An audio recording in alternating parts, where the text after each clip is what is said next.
What's up, y'all? My name's Annie. I'm a frequent traveler and I run the account Average Girl Does Cool Things. If you clicked on this video, it's because you want to learn 5 ways to reduce your impact whenever you travel. Because let's face it, travel has a huge impact on our environment, on the economy, and on the people in the communities where we visit. So let's talk about some ways that you can reduce your impact and some ways that you can have a positive impact whenever you travel. The first thing I want to talk about is something that I call hotel etiquette. Like, have you ever traveled with people and you stay in a hotel together and they start doing all sorts of things that they would not do in their own home? They leave the lights on, they leave towels all over the floor, they're using white towels to clean things that are dirty. You would never do that in your own home, right?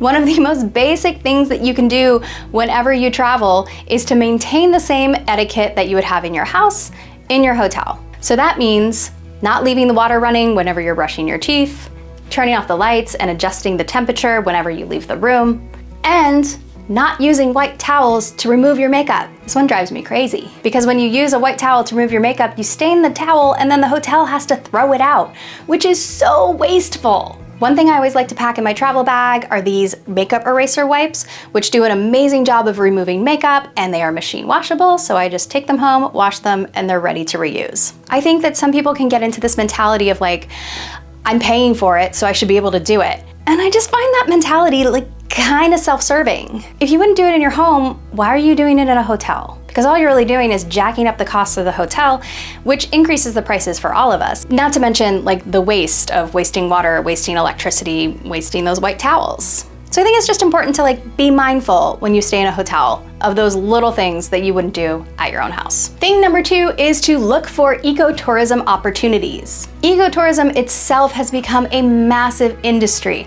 but there are also often opportunities in the communities that you're visiting that will allow you to participate, to learn, and to give back. For example, when I visited Maldives, we had an amazing opportunity to go out with marine biologists and plant coral in a coral reef. When I went to Rwanda to go see the gorillas, not only did the permit money for the gorillas go back into gorilla conservation, but we also visited the Ellen DeGeneres campus of the Dian Fossey Gorilla Fund, which was an amazing opportunity to learn about gorillas and to donate back to their conservation. So incorporating some ecotourism opportunities into your next trip is a great way to help give back to wherever you're traveling to. Tip number 3 is to travel in the off-season. So every place has a peak season where people like to travel. Usually it coincides with holidays, and so the impact on those regions is very, very high. We're seeing this now in places like Venice, for example, where they've actually imposed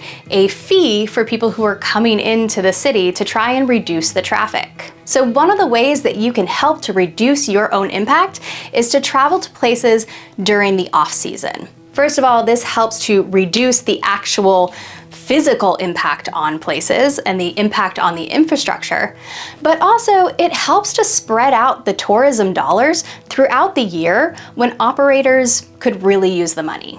And bonus for you, traveling in off-season is often a lot cheaper, and there are a lot less people to contend with. It's a great way to travel and a great way to reduce your impact. Tip number 4 is to look for tour operators that already have a social impact built into their operations. You can find so many amazing socially conscious operators these days, from operators who have some sort of give back component, who make sure that there's always some sort of ecotourism component built into their schedules, and even some operators who go far above and beyond to make sure that they are positively impacting their communities. One of the most amazing examples I've seen of this was Volcano Safaris, which is located in Uganda and Rwanda.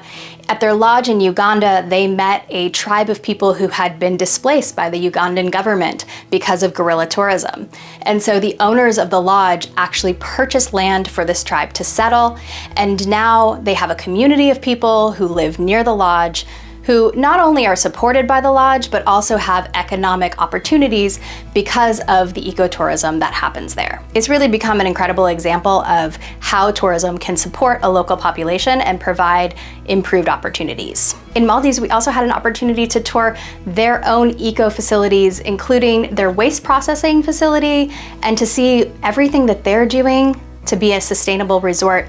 And it was an amazing way to verify that the resort is really living up to their words. They're not just greenwashing their activities. And tip number 5, this should be no surprise to those of you who are big into camping and backpacking, but you want to leave no trace. Frequent travelers know this. The travel industry is littered with things like single-use plastics and disposable items. And when you're traveling to places that are super remote, like Maldives, they don't have the infrastructure in place to deal with those sorts of materials. So they literally have to take all that trash that people bring and package it into containers to ship it back somewhere where it can be processed. So just think about the massive impact that that's having on the environment. Not only is it trash that you're throwing away that's gonna have to decompose, but it's also getting packed onto a barge, and then there's like oil costs and pollutions and emissions, and it's a mess. So that's why I say pack wisely and leave no trace. So if you bring it in, take it out with you. Take it back to a place that has the facilities that can deal with those items,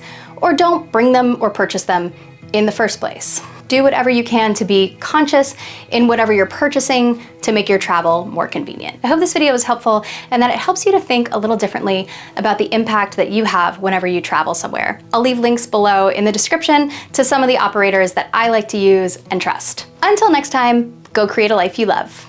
Bye.